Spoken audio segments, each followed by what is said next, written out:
Hello and welcome back to our latest installment of Get Busy with Bradley Zink. I'm Bradley Zink. Um, I'd like to, before I start the show, thank my sponsor, In the Midst 777, for sponsoring today's show. Um, and the music soundbite that they included for me from their single Resist. Thanks a lot, guys, for your support. I greatly appreciate it. Um, Today's episode, let's go back to last week's episode. My last episode, I discussed the marijuana industry in California, and it discussed a series of meetings I have that scheduled this week with industry leaders in the marijuana industry, in hopes of getting their insights as to my proposals for redesigning the marijuana industry. And having lunch today with a lawyer and one of the founding members of the San Diego chapter of Normal, we spent lovely 2 hours discussing at first the cannabis industry in California and at the federal level. But then our discussion broke off into politics in general, other issues that are troubling society in California, and specifically with the homeless population, the overcrowding of our schools and lack of funding for the schools, the continual overdevelopment of our current cities, traffic congestion, things of that nature, which got my mind thinking about today's episode. I was originally going to further elaborate on my proposals for the marijuana industry in California, but like I said, after today's conversation, I decided to take a more political approach on politics. The science of politics, the reasons why we see the issues that we have today, and what needs to be addressed to change these. Like I said, after our conversation of the cannabis industry, we started talking about the homeless problem. As we were having lunch, you could see across the street, sheriff's department trying to assist a homeless person getting all of their stuff pushed across the road in the shopping cart, which turned our attention to that and kind of drove us off topic from the cannabis industry and started directing our attention towards other issues. Being a lawyer, he had a really good insight as to the legal ramifications and processes with current legislation of how issues like this are addressed. But then I started to direct it more towards the political, financial ramifications of why certain legislation is passed, certain legislation doesn't, and how lobbying and the financial benefits of different assembly bills and propositions that come across the state legislator, how that dictates how things are voted upon.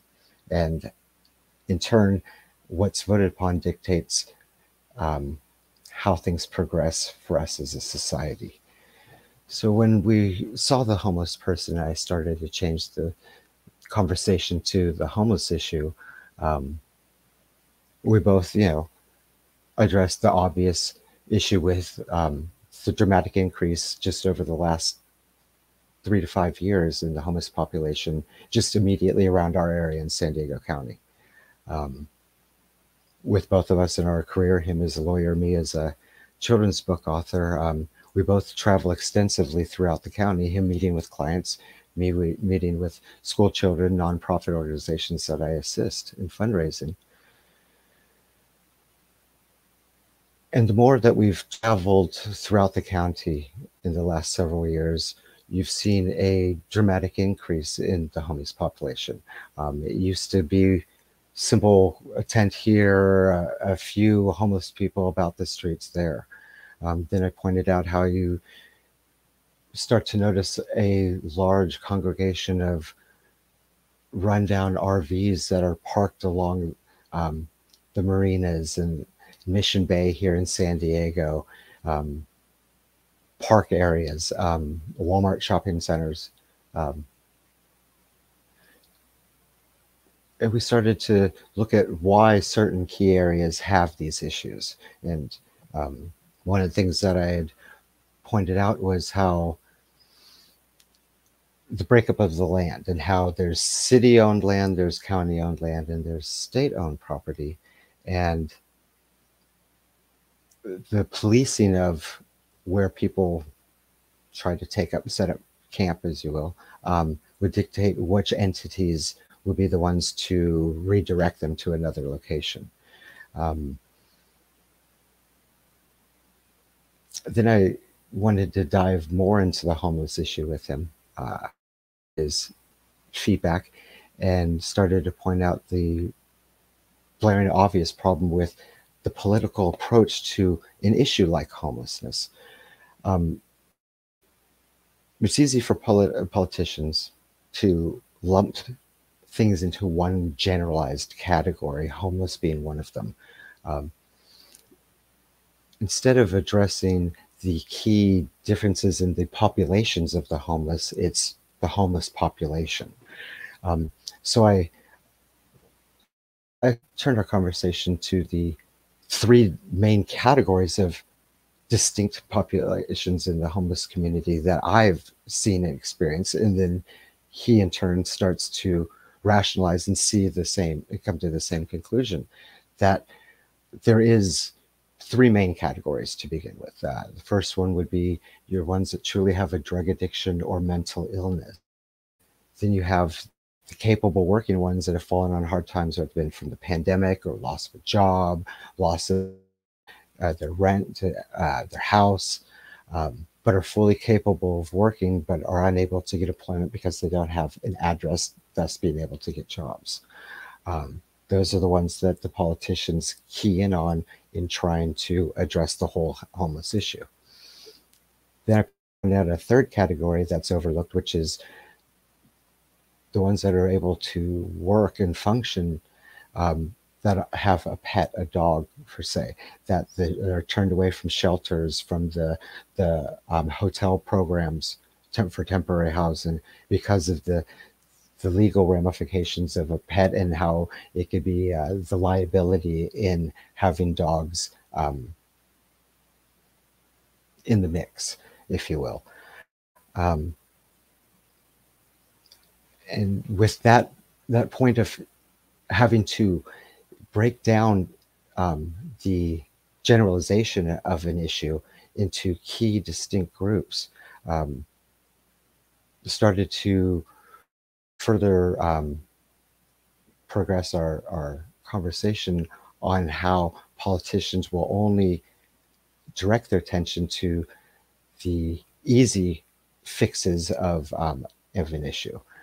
If they address the capable homeless that are able to work, that would reduce about a third of the community, or the 53,000 as we read about that they're targeting, in trying to get the extended temporary housing by purchasing or utilizing decommissioned hotels, rundown hotels, empty hotels. But when you only address a portion of a problem, you're never able to truly solve a problem. I mentioned to him how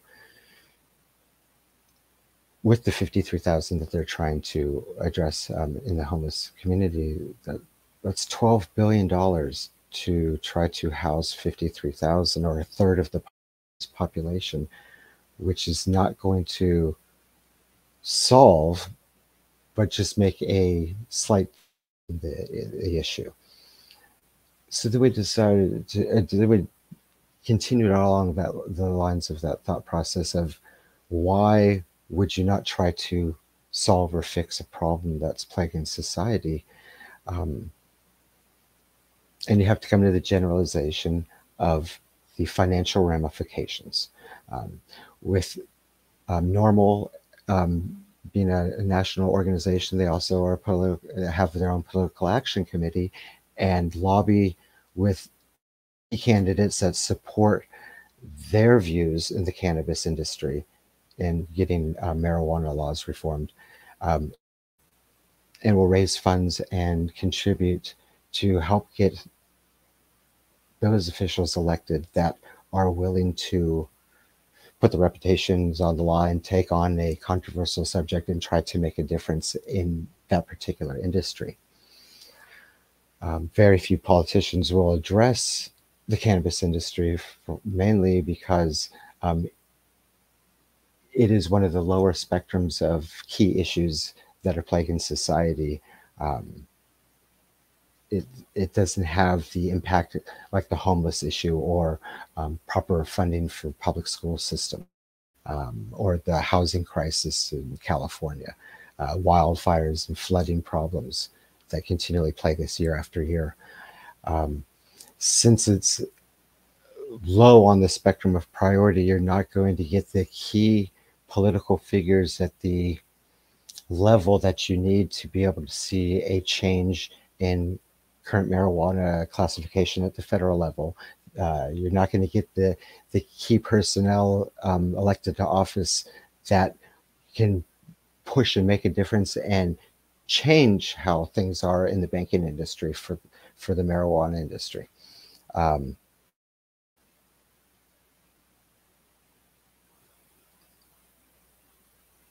there's both benefits and pros and cons to not addressing or taking a stance on cannabis.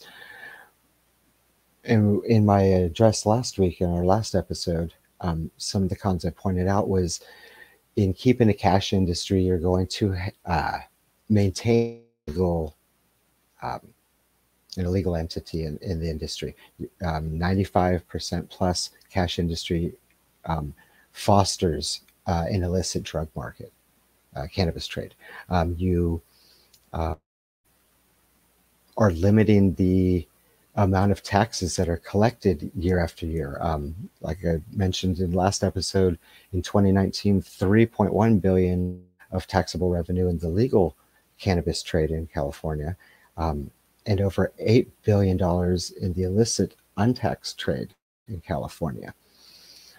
The key to that, as we both agree, is banking. But who at the federal level is going to change that? Short answer, nobody. In the way that things are going, I see it being at least 5 to 7 years before you're going to see the public perception and stigmatism around the cannabis industry is going to change to, and I'm not talking about the decriminalization or legalization. I'm talking about the key, the banking industry for it. As people's perception of the industry in general changes, so will their perception on the benefit of legalization. But before you're going to truly see legalization, as I pointed out to him, the banking industry needs to be addressed and changed. And it won't be addressed and changed simply for the fact that there's more money to be made in lobbying against legalization of marijuana. There's more money to be budgeted for the war on drugs, for going after the illegal grow operations, the illegal dispensaries, the illegal distributors, not only in the state of California, but in the US in general. With that continual need that's created to budget for policing, it fosters the politicians. It fosters the politicians to be able to seek lobbying from the ones that want to ensure that it stays prohibited. On the flip side, it caters to the politicians that are willing to put their reputations on line to try to support reform of marijuana laws, because there's money to be earned, not just for the candidate and for their campaigning, but for the political party they represent. A lot of people have to understand that with the two-party system, it takes money to be able to run and compete against one another. Hence the reason why they campaign and receive campaign funds from different entities. In lobbying, they're able to have political action committees contribute large portions of money with their election campaign, but not only just for their general coffer, but also for the general coffer of the party that they represent. To be a representative and a politician for the Republican and Democrat Party, not only do they have a quota, if you will, of campaign money that they are expected to raise for their own campaign, but also campaign contribution quota for the party's general coffer to help with the other candidates for that political party. When you have the opportunity to make this much money for your party just simply from lobbying, from passing legislation, limiting banking industry access to the marijuana industry, there's more money to be made keeping it an illegal substance and not having banking than there is to be made in for politicians than there is to be made in legalizing. But with that comes the loss of tax revenue generation, which thus greatly affects you and me and the taxpayers.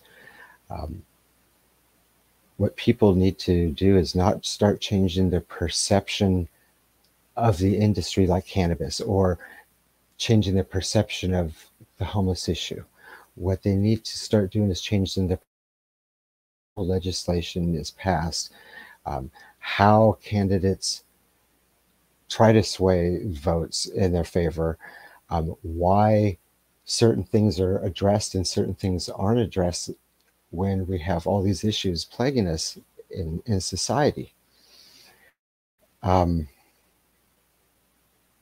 of the things that I pointed out to him was in my meeting today was how to change the banking industry for marijuana in California. It would take California, just like they led the nation in passing the Compassionate Care Act, to get medical marijuana legalized in the state. They were the first to do that in the country, and now you see, as of today, we have, I believe it's 37 states that have legal medical marijuana. There's 19 states, and then Washington, D.C. itself, our country's capital, that have legalized recreational marijuana for 21 and up. So as you can see, to get these passed, the public's perception's already changed. But now they need to the public needs to understand how state and federal governments are holding back the prosperity of these industries.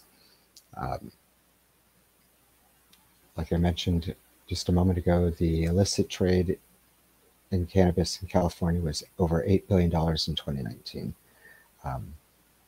with the legal trade only being $3 billion. That's almost $12 billion in taxable generated revenue combined, the illegal and legal industry. As I discussed with San Diego chapter of NORML, part of the tax revenue that's generated in the cannabis industry goes to public school funding.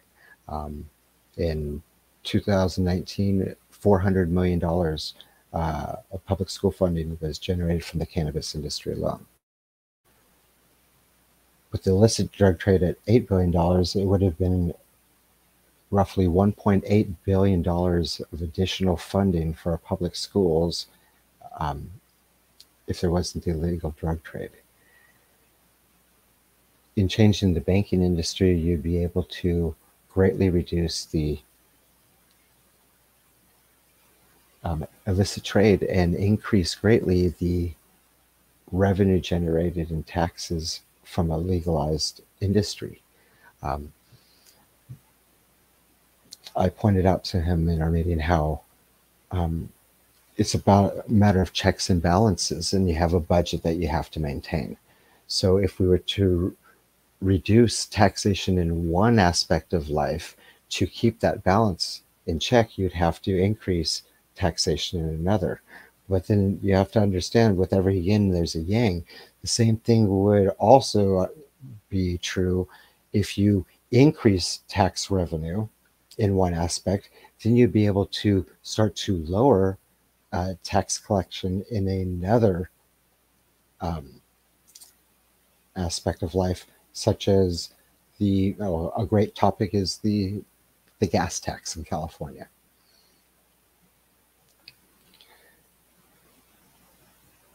Once people understand how politicians are going about making their decisions and why they pass the legislation that they do, will they start to understand that without a change to those methods that have been going on for decades now, there will not be that American dream, that California dream, and they say, but we struggle more now than we did during the Reagan administration, in the high taxes that he created to help combat, communism.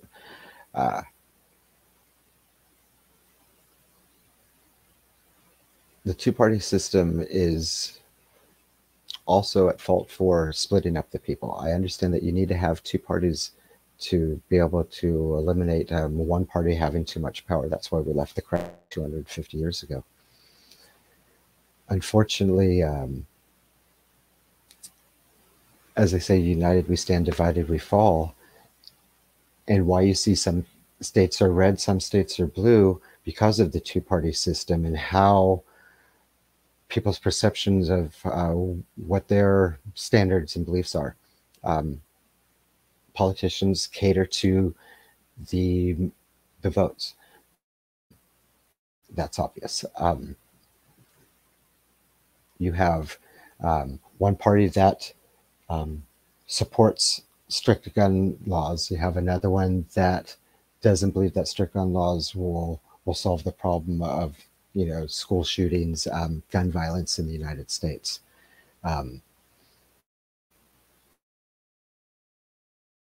That are for the cannabis industry, those for against the cannabis industry.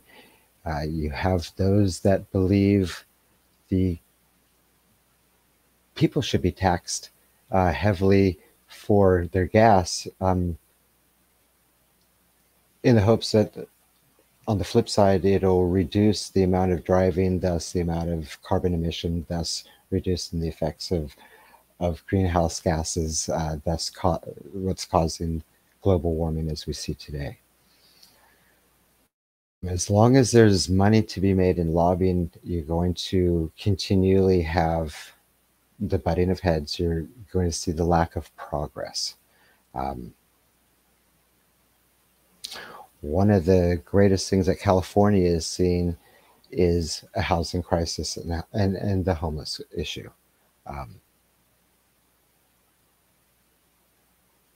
State mandated roof counts for the counties, and fining the counties if they don't produce the necessary roof count that they need for the projected growth of California and the population. Unfortunately, as we've seen this year, the population in California for the first time declined. For the first time in 30, 40 years, I believe it was. Yes, it's expensive to live in California. Yes, we pay the highest price for housing, for gasoline taxes, the highest taxes in the country. People want that to change, but yet we still continue to elect officials that aren't willing to do the work that's necessary to sway the masses of the politicians, regardless of the party affiliation, to make the changes that are necessary for the average person to prosper in America. As long as there is the need for the two-party system in campaign contributions, lobbying, you're going to see the votes go towards where the money is at. I'm not for that. I believe that there's a better approach to the system that we have in place. The gas tax, just to address how politics is basically pulling the wool over people's eyes and how each party is trying to address an issue. We have here in the state of California, the Democrats that propose a $400 tax relief credit to every person in the state, every taxpayer in the state. On the flip side, you have the Republican Party that's saying do a 6-month freeze on the gas tax. I believe the current gas tax in the state of California is about 51 cents per gallon. Again, going back to, if you remove the tax from one area, you're going to have to increase the tax from another area aspect. The gas tax in the state of California is used to help with the infrastructure, repairing of roads, the building of bridges, the maintenance of our highways and freeway system, and so forth, fixing the potholes in your community. For every penny of gas tax collected in the state of California, it equates to $178 million a year in funding for infrastructure. So to do a 6-month freeze on the gas tax alone would cost the taxpayers over $4 billion in infrastructure money that would go to repairing the roads that we continually complain about, expanding the freeways that we continually say are overcrowded and overpopulated. Why do you have each party addressing this in the approach that they have? For the simple fact it's an election year, it's to sway the votes in their favor. The Democrats try to play like, here, let's give everybody $400. They seem to be good the last couple of years of just giving money out to prevent people from taking issues with how they handle the pandemic. On the other side, you have the Republicans fighting for the governor house this year as well, that want to appease the voters and the ones that are being hit hard with it by, let's just pause the gas tax. But people need to understand that when they do that, it's going to cost us infrastructure tax money, which they're going to have to make up for. Both sides will tout how we're able to do this because of the state surplus that we have, but you need to look back to just 3 months before the 2022 lockdown. The state was facing a multi-million-dollar deficit for 2020. Due in fact to the pandemic and the federal aid, now we're facing a surplus. Not because of creative political, intelligence in passing legislation. It's lobbying for that money that's been made available at the taxpayers' expense. Freezing the gas tax, giving people money is not the way to address the issue. The way to address the issue is to look at the problem. People have to travel to be able to go to work. Let's keep them at home so that way they don't have to travel as much. So that way the oil industry is able to increase the amount of money that they're charging per gallon. No one's traveled for 2 years. They took a hit financially, just like every industry did. But they also contribute billions of dollars a year to politicians' campaign funds into the political parties to keep the voting in their favor for how they address drilling in the state of California, how they do the refining, how they're able to create taxes for you, me, and all the taxpayers, and benefit both the parties as well as the industry, the corporations in those industries. Until we start to look at the perspective of not legislation and politicians and how they can improve things, people need to start to take a look at, one, what needs to be improved, two, the candidates that put up a plan that will help ensure that these plans can be enacted, can get passed, these issues can be solved. They have to have a candidate that is for the people, not for the party. I'm going to summarize this all real quick before I wrap it up, since I just noticed from my producer we're well past our 30-minute mark.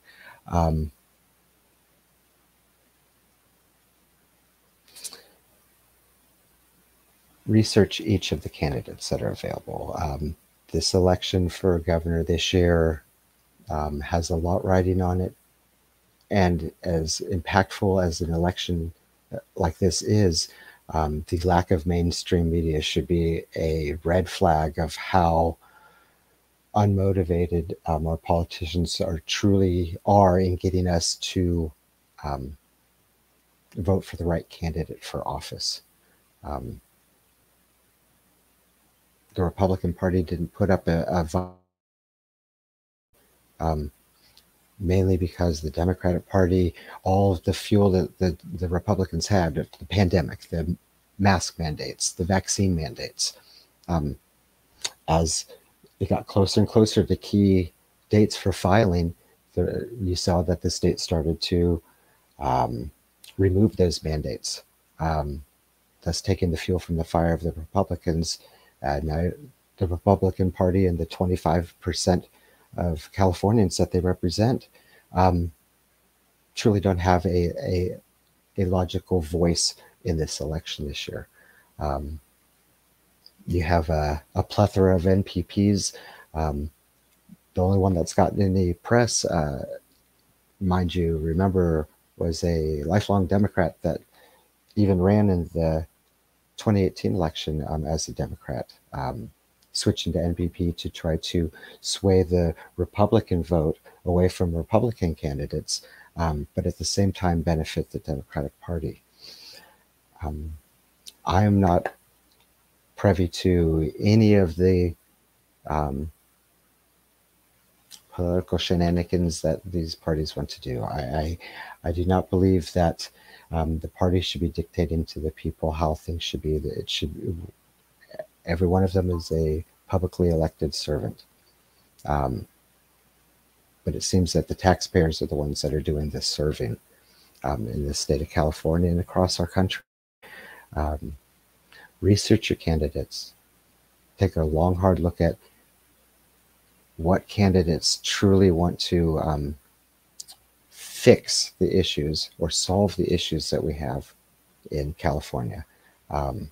Do your research before you do your voting. I'm going to wrap things up now. Cue up the benefit flyer, please. I'd like to again thank my sponsors of today's episode, In the MIT 777. They will be holding a fundraiser on April 30th at Grace Vineyard Church at 102 North Freeman Street in Oceanside, California. It's family friendly. It's free to attend. It's from 2 to 5 p.m. They'll be having 4 bands, a comedian and a DJ performing, as well as having raffle items and silent auctions in support of In the MIT 777 and their trip to Nashville this year to headline the Nashville Music Awards. I'd like to thank each. You can go ahead and kill the picture, Joe. I'd like to thank each and every one of you for tuning in today to my episode. I greatly appreciate you hearing my feelings and beliefs on different issues. And on our next show, we're going to be looking at 2 topics that are hot topics in politics, and that's going to be the gun control laws and abortion, which should be an interesting show. And I'll be sharing vividly and openly my beliefs and feelings on those 2 hot topic issues. and what I think needs to be done to um, well, fix these issues that are plaguing us, and get a general consensus of the public of the ramifications of which way side you choose. Again, thanks for tuning in. My name is Bradley Zink. This was Get Busy with Bradley Zink, and I'll see you in the next episode. Take care.